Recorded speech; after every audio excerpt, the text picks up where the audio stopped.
Hello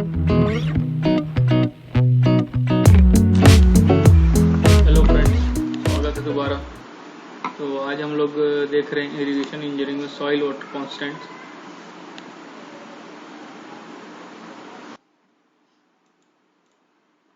तो first constant जो आता है सेचुरेशन कैपेसिटी सॉइल के लिए फील्ड कंडीशन पे हमारे saturation capacity of soil refers to condition when all the macro and micro pores are filled with water and the soil is at maximum water retention capacity. तो simple term है saturation capacity जो है एक soil की water hold करने की capacity completely जब saturated रहता है, जिसमें माइक्रो और माइक्रो पोर्स जो सॉइल के रहते हैं वो कम्प्लीटली फिल्ड रहते हैं वाटर से, बिल्कुल भी एयर ट्रैप्ड नहीं होता है बीच में। The metric suction at this condition is almost zero and is equal to free water surface। तो ये हो गया। देन नेक्स्ट कांस्टेंट हमारा field capacity. The field capacity is the amount of water held in the soil after excess water has been drained by the gravity and the rate of downward movement has relative stable।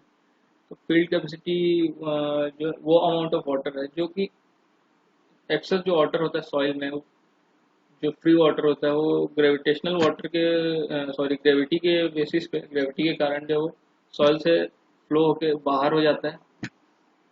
उसके बाद फिर जो soil में जो water बचता है, जो moisture of amount जो अवेलेबल रहता है, उसी को बोला जाता है field capacity,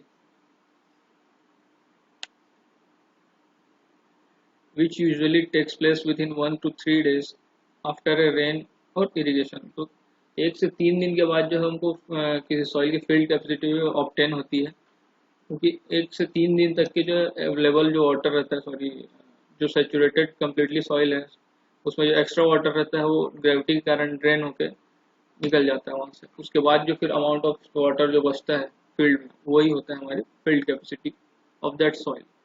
eight field capacity the moisture tension depending on the soil texture range from 0.1 to 0.33 bars। तो फील्ड कैपेसिटी के जो रेंज है टेंशन का वो होता है 0.1 टू 0.33 बार्स। तो इसके बारे में, रेंज के बारे में हम लोगों ने प्रीवियस क्लास में भी डिस्कस किया था, एक जो डायग्राम के बेसिस पे कि कौन सा वाटर केस कहाँ पे होता है, कब अवेलेबल होता है, कितने टेंशन पे अवेलेबल होता है।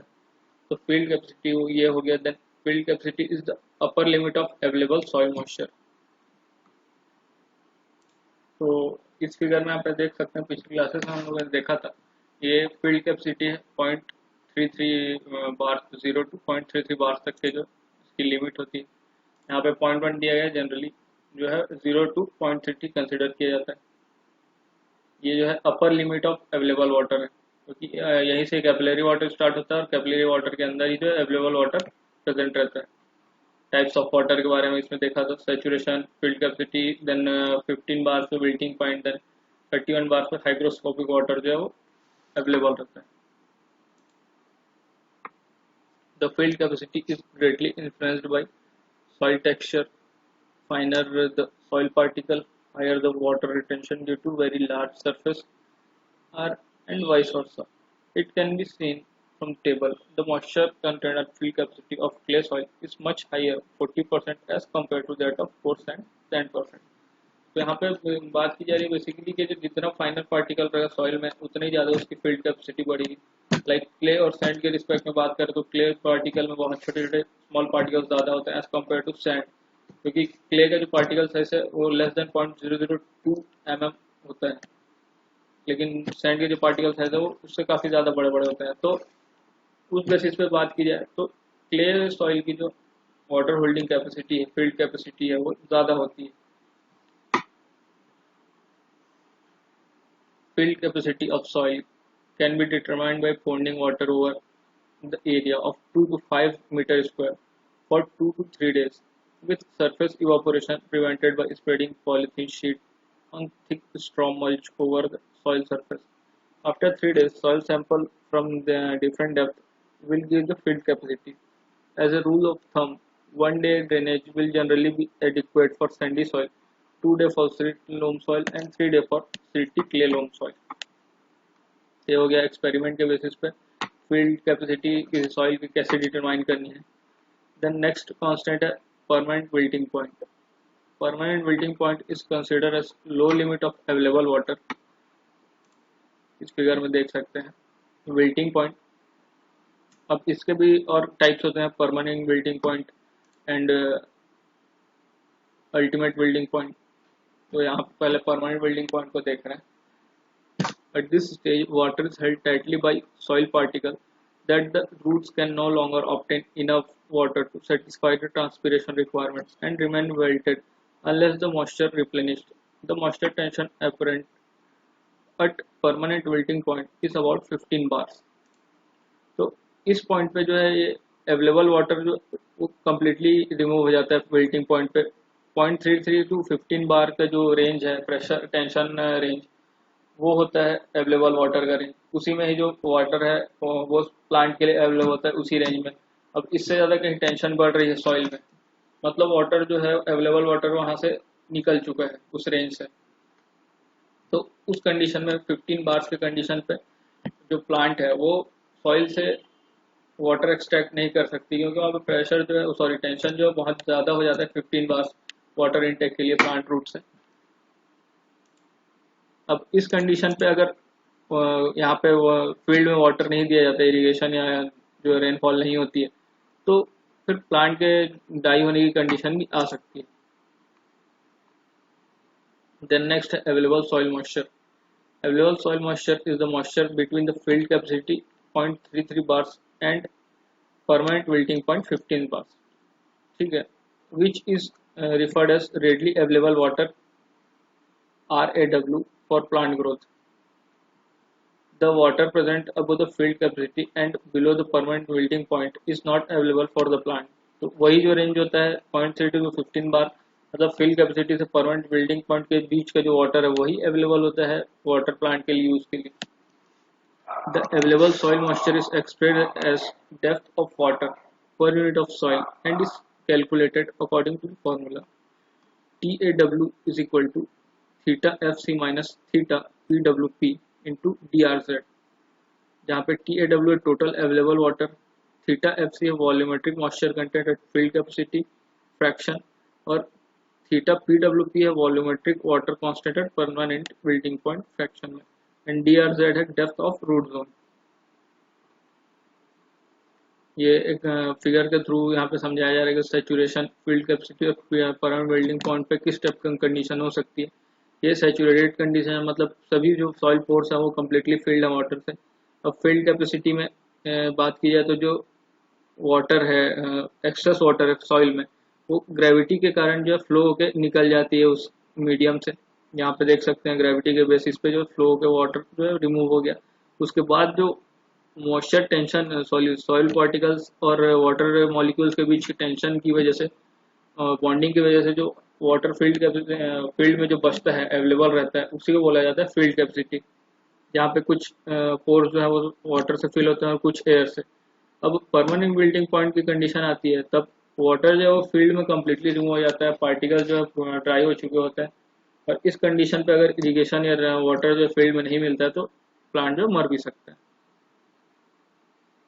पर परमानेंट बिल्डिंग पॉइंट की कंडीशन पर अगर वाटर अवेलेबल हो जाता है सॉइल में तो प्लांट जो है वो ग्रोथ कर सकता है दोबारा से. लेकिन इसके बाद फिर अल्टीमेट बिल्डिंग पॉइंट की कंडीशन आती है, उसके बारे में आगे देखते हैं.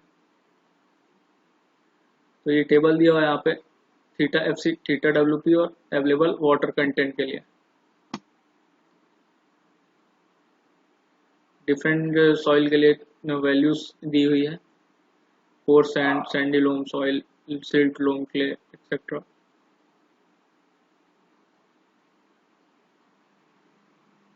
The water content between theta FC and theta T is called readily available water. इस फिगर में देख सकते हैं RAW readily available water. The concept of maximum allowable deficiency MAD is also used to determine the amount of water that can be used without adversely affect the plant. The MAD is defined as MAD है maximum allowable deficiency, मतलब field में कितना जो है वो कमी हो सकती है सॉइल की मॉइस्चर की जिसको प्लांट जो है टॉलरेट कर सकता है. तो MAD is equal to RAW by TAW, readily available water divide by total available water. The value of MAD depends on the soil and crop, generally assumed a constant, but should be optimized based on local condition. ये हो गया. Then soil moisture stress as a function, यहाँ पे दिया हुआ है theta soil water constant, theta FC, theta T, theta WP, RAW and TAW के condition पे, और दूसरे साइड पे KS. तो ये हो गया. देन नेक्स्ट देखते हैं सॉइल वाटर पोटेंशियल, मतलब सॉइल में, सॉरी, परमानेंट बिल्डिंग पॉइंट छूट गया, उसके बारे में देख लेते हैं. तो बिल्डिंग पॉइंट के बाद जो एक्सट्रीम कंडीशन पे अल्टीमेट बिल्डिंग पॉइंट आता है. और जो अल्टीमेट बिल्डिंग पॉइंट पे जो वो एक्सट्रीम कंडीशन होती है, जहाँ पे अगर सॉइल में मॉइस्चर पहुंच गया उस कंडीशन तक के, तो उसके बाद प्लांट जो है रिवाइव नहीं हो सकता है. मतलब कंप्लीटली जो है मॉइस्चर फील्ड से रिमूव हो चुका होता है. और उस कंडीशन पर अगर प्लांट को वाटर दे भी दिया जाता है, अगर अल्टीमेट बिल्डिंग पॉइंट पे पहुंचने के बाद भी, तो भी प्लांट जो सर्वाइव नहीं कर सकता, वो कम्प्लीटली डाई हो जाता है. और अल्टीमेट बिल्डिंग पॉइंट की कंडीशन पर जो सॉइल मॉइस्चर टेंशन होता है वो एज हाई एज 60 ATM हो सकता है, मतलब 60 बार तक के पहुंच सकता है अल्टीमेट बिल्डिंग पॉइंट की कंडीशन में, जो टेंशन है soil moisture tension. Then next देखते हैं यहाँ पे soil water potential. The driving force for water flow in the soil water plant atmosphere continuum SPAC is the difference in water potential. Water flows from high to low potential. तो ये तो basic चीजें हैं कि high to low जो flow होता है water. Then soil water potential is an indicator or measure of amount of work needed to be done to displace a unit quantity of water from a given reference point. ठीक. Then the water potential can be expressed as potential energy per unit mass, volume और weight. तो unit of water potential हो गया joules per KG, volume basis पे pascal, mass basis पे joules per KG, volume basis पे pascal, weight basis पे metre और mm. So there are three major components of soil water potential are gravitational potential, metric potential and osmotic potential.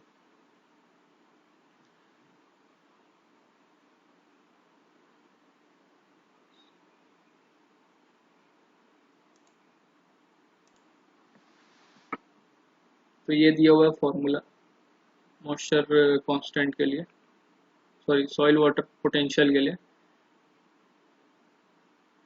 phi t is equal to phi p plus phi z plus phi o.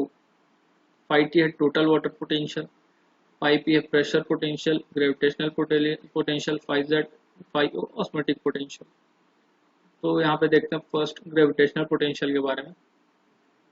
Gravitational potential energy at point z above reference point can be expressed as potential energy phi z is equal to mgz is equal to rho w vgz, where rho w is density of water, v है volume of water, g है acceleration due to gravity and m है mass of water. Gravitational energy per unit mass of water in a gravitational constant multiplied by distance of the reference point and can be expressed as phi z per unit mass of water is equal to rho w vgz divided by m is equal to gz. ये रो W into we की जो है वो मास हो जाता है, मास मास यहाँ पे कैंसिल हो गया, अवेलेबल हुआ हमारे पास जी जेड, ये हो गया. Then pressure potential phi P. Pressure potential under field condition applies mostly to saturated soil. For wet basis, it is vertical distance from a point in question to free water surface. The hydrostatic pressure of water with reference to atmospheric pressure can be expressed as P is equal to rho W GH. Then the potential energy of water is PdV, where dV is infinitesimal volume of water. The pressure potential on volume, wet and mass basis can be expressed as, तो तीनों basis पे जो है यहाँ पे दिया हुआ है water potential, pressure potential 5P, per unit volume जो है P हो गया, per unit mass GH and per unit weight H. Then next है metric potential. It is a negative pressure potential related to observative force of soil matrix considering an infinitesimal volume dV of water with pressure defect P. The metric potential will be PdV.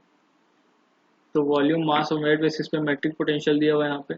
Volume basis पे है rho W G H, unit basis पे unit mass basis पे है G H and unit weight basis पे है H.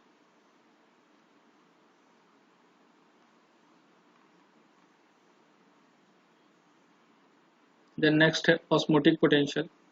Osmotic potential exists when water is having dissolved solid or salts. The osmotic potential affects the water uptake by plant.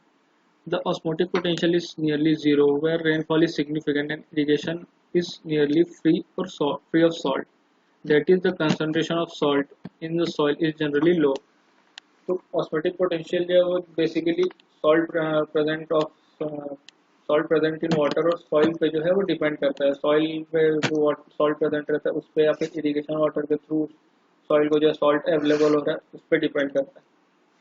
तो ये होगा हमारे सारे soil water moisture constant. Next class में continue करते हैं इवापोट्रांसपिरेशन के टॉपिक से. तो इस क्लास में बस इतना ही गाइस, मिलते हैं नेक्स्ट वीडियो में. Thank you.